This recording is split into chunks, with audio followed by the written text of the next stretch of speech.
kegagahan. Senjata melawan penindasan. Merubah. Penting. Modal. Penting. Proses.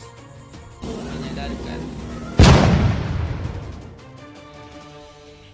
Perang untuk melawan kebodohan. Untuk merubah karakter, sifat. Melalui status pendidikan yang berbeda-beda seperti ada SD, ada SMP, SMA, SMK. Mendapatkan ilmu atau menimba ilmu. Merubah cara mindset berpikirnya. Kita menambah wawasan, pengetahuan, dan kita tidak mudah untuk diperbudak. Proses memperoleh pembelajaran pengetahuan dan kemampuan atau keahlian serta keterampilan yang dimiliki suatu individu. Pembelajaran terhadap hal apapun yang kita lakukan secara sadar. Proses pendewasaan ataupun penyadaran yang kita dapatkan melalui pengajaran ataupun pelatihan. Dalam mengembangkan potensi, pengendalian diri, kepribadian, kecerdasan, akhlak mulia, serta kritis dan sistematis dalam berpikir. Sistem, bagaimana sistem yang mengatur pendidikan itu, aturan-aturannya itu tidak sesuai dengan yang menjalani pendidikannya tersebut, entah itu siswa atau mahasiswa. Pendidikan saat ini hanya untuk orang-orang yang memiliki uang.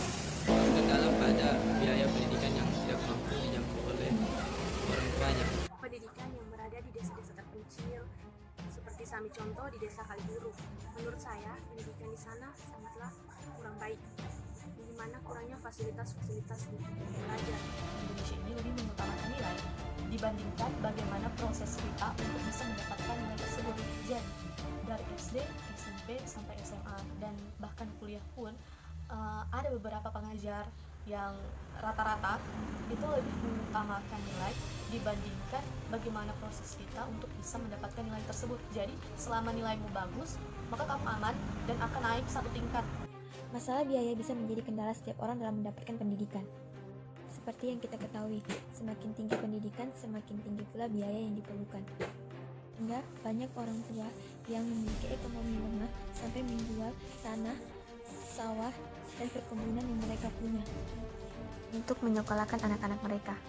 Memang fasilitas untuk orang-orang yang ingin menjalankan pendidikan itu kurang. Gedung-gedung yang sebetulnya sudah tidak layak pakai, tapi masih saja dipergunakan oleh orang-orang yang ingin menempuh pendidikan. Nah, hal ini banyak sekali terjadi di kalangan mahasiswa. Undang-Undang Dasar 1945 Pasal 31 Ayat 1 yang berbunyi, setiap warga negara berhak mendapatkan pendidikan.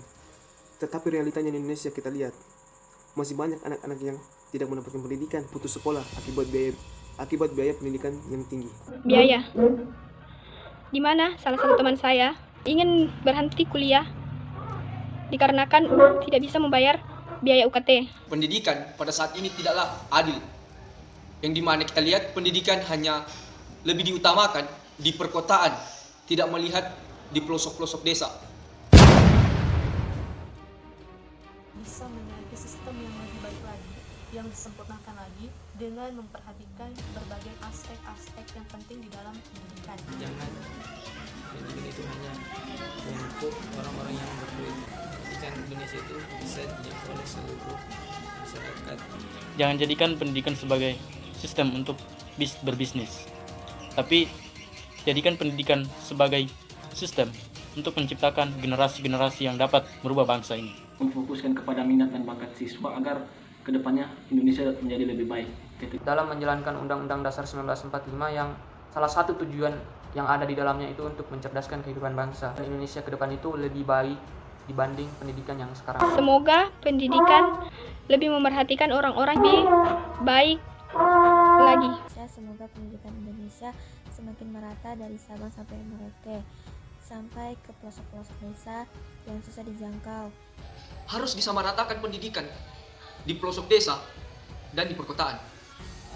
Dan pemerintah harus lebih melihat masyarakat-masyarakat yang membutuhkan pendidikan sebenarnya. Apa guna punya ilmu tinggi kalau hanya untuk mengibuli?